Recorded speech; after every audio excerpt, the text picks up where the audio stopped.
Welcome to our series, Iran, the Untold Story, and our continuing look at the main Iranian opposition group. I'm Sagar Rajavi. I'm filling in this week for Buck Sexton. Today we examine Maryam Rajavi, the president-elect of the National Council of Resistance of Iran. Born into an educated middle-class family in Tehran, Maryam Rajavi began her activism in college. She called for freedom, justice, and the end of the Shah's dictatorship. The Shah's regime imprisoned her brother, an MEK member, in the 70s. The secret police, or Savak, killed her sister in 1975. After the 1979 revolution, Maryam Rajavi became one of the MEK's most effective organizers. She ran for parliament in 1980 and received 250,000 votes despite bans and ballot fraud. As the mullahs cracked down on dissent, many friends were killed. Her younger sister, pregnant at the time, was executed in 1982. She advanced in the MEK, and Maryam embraced the role of women, even in the military, who are shut out of political power by the mullahs. Her advocacy for women and 10-point plan for Iran today enjoys wide support among the Iranian people and hundreds of world leaders. Her efforts transformed the group into one of the most progressive political parties in the world in which women play the leadership role. For her and her movement, gender equality is a plan of action and at the heart of the Free Iran movement. Women will continue to lead this movement, and it is among the greatest threats to the current regime. In 1993, Rajavi resigned from the MEK when the NCRI coalition elected her its president-elect. As she has made clear in dozens of interviews, she's planning now to help run Iran after the fall of the mullahs and to prepare her country for free and fair national elections. Today, Rajavi leads an opposition movement that is considered Tehran's #1 enemy. Today, the ruling mullahs fear the role of the Mujahideen Khalq, MEK, and resistance units in leading and continuing the uprisings. I want to thank first and foremost Madam Maryam Rajavi. She is a woman who deserves our admiration for her grace, for her strength, for her determination, and most of all, for her leadership in this movement.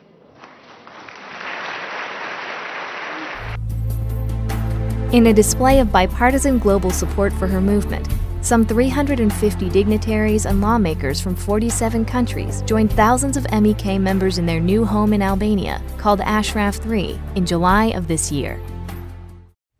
We are now joined by Mayor Rudy Giuliani, the former prosecutor and mayor of New York, and who now serves as an attorney to President Trump. Welcome, Mr. Mayor. We really appreciate it. Very nice to see you. Thank you for having me. Sir, I understand you were recently in Albania where you met Maryam. What is she like and why do you support her? I was there for the 4-day conference called Free Iran 2019. It's probably the 11th year that I've gone to a conference like this. Usually they hold it in Paris. Right. And this year we held it in Albania because Albania is a place where the Iranian dissidents have built a city, really, called Ashraf 3. It's a beautiful city. It has residences. It has a tremendous amount of conference rooms. So the conference was about basically how can we replace the regime of Iran with a democratic government, which the MEK has been attempting to do for 20 years. I have about 11 years involvement with them. But they have a tremendous amount of support in the United States, bipartisan, about 200 members of Congress, equal number of Republicans and Democrats. I was there with former Senator Lieberman, Democrat, former Senator Torricelli, who's actually one of their principal people. He's been involved with them longer than I have. And what they are is basically the National Council of Resistance in Iran is headed by Madam Rajavi. She's the president-elect, and it's made up of a group of organizations, including the MEK, that are resistance groups, like the French resistance against the Ayatollah. They've been active since the revolution. 120,000 of their people have been killed, but they still are going strong. And both the Ayatollah and Rouhani have announced within the last year that they are the biggest threat to the regime. In the years past, there was always doubt that was created about how strong are they in Iran, how much support do they have. I think that all has been put to rest now with basically Rouhani's statement and the Ayatollahs saying that the MEK, and sometimes they'll call PMOI, is our most dangerous threat, the only one capable of putting a government together, and therefore we got to wipe them out, which is what they do. If they find that you're a member of this organization, or suspect that you're a member of this organization, by and large, you don't get a trial. You're either imprisoned or you're shot, depending on the circumstances. And so 120,000 since the beginning of the revolution, probably another 1,000 in the last couple of years. And they have a government in exile. They have tremendous support. They have tremendous support in the, let's call it the Iranian diaspora. And they have a charter, 10 points, which largely looks like our Bill of Rights. Significant thing is they're headed by a woman. This is the Middle East. This is right next to the Arab world. Not only are they headed by a woman, roughly half their leadership are women. Yeah. And when they were an active revolutionary group, some of their tank commanders were women. So like Israel, women, everybody in this organization is prepared to fight to free Iran. Although 20 years ago, they basically gave their arms to the American military, and now they're just a political operation, not a military operation. Yeah. But their history was as both a political and military operation. So, sir, Ms. Rajavi, she's presented a 10-point plan for Iran. It covers things like universal suffrage, free market economy, non-nuclear. Does she have a chance to lead Iran into a democratic state? She does. I mean, she does have a chance. I mean, I don't think people realize how much turmoil there is inside of Iran. Since January of 2018, I think I have my facts correct here, there have been over 250 major protests all throughout the country, not just in Tehran. And now they have spread into the economic sectors. So there have been taxi drivers that have gone out on strike and protest. There are teachers. All the teachers of the country went on strike. There are farmers, professors have joined the political activists. And you can see it. I mean, the videos that I saw when I was in Albania, because they have probably the MEK people, the PMOI people, have the best window into Iran because they have very sophisticated communications equipment. For example, our entire conference was broadcast to the consternation of the Ayatollah all over Iran. So he heard people from 47 different countries basically condemn him as one of the biggest tyrants in the world, which he is. And that there's great support within Iran. It's always hard in these situations to determine what's the tipping point. We didn't know what the tipping point was in Berlin. We didn't know what it was in the Soviet Union. Right. We didn't know what it was in Eastern Europe. And even with the Arab Spring, we didn't quite know what the tipping point was. And when it happened, we were surprised. I tend to think that's going to happen here. I think we underestimate just how fed up the Iranian people are with being oppressed for 40 years. After all, this regime has been in power 40 years. It enforces an extremist religious view. Iran was one of the more secular Muslim countries going into this. So you're not going to, it isn't like it's embedded in the country to be extremist. And then things like women being stoned, you can divorce a woman, but she can't divorce you. Women are treated like worse than second-class citizens, like chattel. And I think that's one of the reasons that Madam Rajavi has so many support from very strong women. You go to Ashraf 3, and the commandant, the head of it, is a woman. A lot of the major roles are filled by women. And they feel that this is important because they feel that a government has to be stood up. It doesn't have to be just them. They have a lot of coalition partners. But there has to be pretty close to an equal representation of women if you're going to quickly move around away from the terrorist supporting government it is now to being a contributing member of a community in the Middle East that's moving toward democracy. So you spoke at Ashraf 3 at that conference about new optimism in previous events. What did you mean by that? What I meant by that was Many of the times that we spoke in this event, we were trying to save their lives in Iraq, get them out of Iraq, negotiating with the Albanian government. In the course of the delay that was imposed on us, even during the Obama administration, the Iraqis and the Iranians came in several times to Ashraf II and then to Camp Liberty, where they were moved. And in the course of 2 to 3 years, killed 120 of them. The last one, they have a museum there of the atrocities committed by the Iranian government, which are crimes against humanity. At one point, at the end of their being in Ashraf II, they came in and they tried to eliminate all the remaining residents. There were about 110 remaining, but only 58 were there that day. Wow. And they also went into the hospital and killed the people in the hospital. If you go to Ashraf, you can see the pictures of the people in their hospital beds, on the operating tables, shot in the head.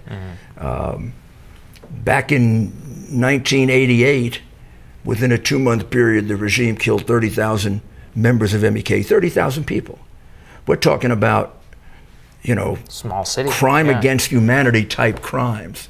Crimes for which they should be prosecuted in the World Court, or they should be prosecuted in the United States, because, among other things, they attempted to kill me, Newt Gingrich, Bob Torricelli, a lot of Americans. 2 bombing plots that were uncovered.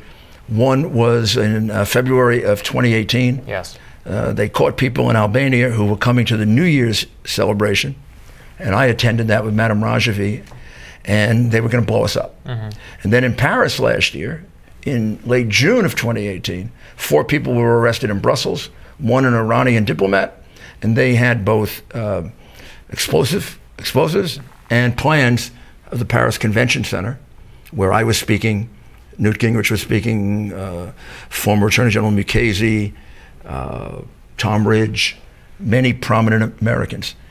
So, among other things, they were plotting to kill Americans. Somebody should take this seriously. I mean, the French government is prosecuting it, but not with the determination that should accompany something like this. Sure. Why do you think the Iranian regime is so afraid of her? Why do they keep having these cyber attacks against her and her followers around the world? Because they are a true threat. I mean, there's no other real organized opposition to their government. This is an opposition that can bring together in Paris 100,000 people, which is what they've done for the last 10 meetings over the last 10 years that I've been at. And this year, of course, Albania is smaller, so you can't do 100,000, but they got about 10,000 people, 8 to 10,000 people, representatives of 40 different nations. Former Prime Minister of Canada, the former Prime Minister of 4 or 5 of the European countries, the Deputy Prime Minister in France, just a large amount. And of course, the biggest delegation was the U.S. delegation, and it was about an equal number of Republicans and Democrats, including several present members of Congress. And there's a resolution in Congress supported by approximately 200 members of Congress about the MEK and about the fact that they are a vehicle for democracy in Iran and should have the support of our government. So if the Iranian regime were to fall and Ms. Rajavi, she was able to govern, could she be able to govern during a transition period? Do you think she could prevent the chaos? Well, what they do, these are the questions, of course, we ask them all the time, and I've seen evidence that they have a functioning government in exile. They evaluate the problems in Iran every day. They are enormously active in communicating within Iran. That remind me of the Voice of America in one aspect during the Cold War, which used to broadcast into the Soviet-dominated countries every single day. They try to 24 hours a day. And they have ministers, shadow ministers, for each one of the agencies of the government. And they have a plan for transition. And the plan for transition would say they'd put up an interim government for immediately, and they would attempt to get to a full election within 6 months, so that it isn't an imposed government, it's a democracy. And her proposition is that she doesn't want to dominate, she wants to be elected or not elected, or elected to something, and they would share leadership with maybe 10, 12 other groups. Yeah. This was the original plan for Iran when they deposed the Shah, which was hijacked by the Ayatollah, who completely outmaneuvered them, got them to agree to have him come back on the theory he'd be peaceful and just a religious leader. And the moment he came back, violent demonstrations broke out all over Iran to demand that he take over as the supreme leader. And within a short period of time, a new constitution was written. It's not a constitution at all. There's a parliament, there's a prime minister, but the supreme leader makes all the decisions. He can veto anything the parliament does, he can veto anything the prime minister does, and he can just give out decrees, and that becomes the law. So they could pass a law saying women can't be stoned. He can take the law, tear it up, and say, oh, we're going to stone 10 women a day. And he does things like that. Final question for you, sir. What else should the American public know about Ms. Rajavi? What they should know is that this is a true disciple of peace, democracy. Her whole life has been spent trying to obtain democracy for her country, first against the Shah, who killed, I think, her sister, and then against the Ayatollah, who killed another relative, I think another sister. Her family has been the victim of both the Shah's oppression and murder, and been the victim of the even more increased murder under the Ayatollah. And people should know that this is a regime that has more blood on its hands than any regime in the world, and that it is the biggest supporter of terrorism in the world. Why do we want to negotiate or trust a regime that's the biggest supporter of terrorism in the world? And I made that challenge to the European governments. Hasn't Iran proven to us that they are too irresponsible, that they are too murderous to have nuclear weapons in their hands? It would be too dangerous for the world. And I think the European governments have to develop the kind of courage that President Trump has. Thank you so much for joining us, Mr. Mayor. Thank you. We appreciate it. Thank you, Mayor Giuliani, and we'll see you next time on Iran, the Untold Story.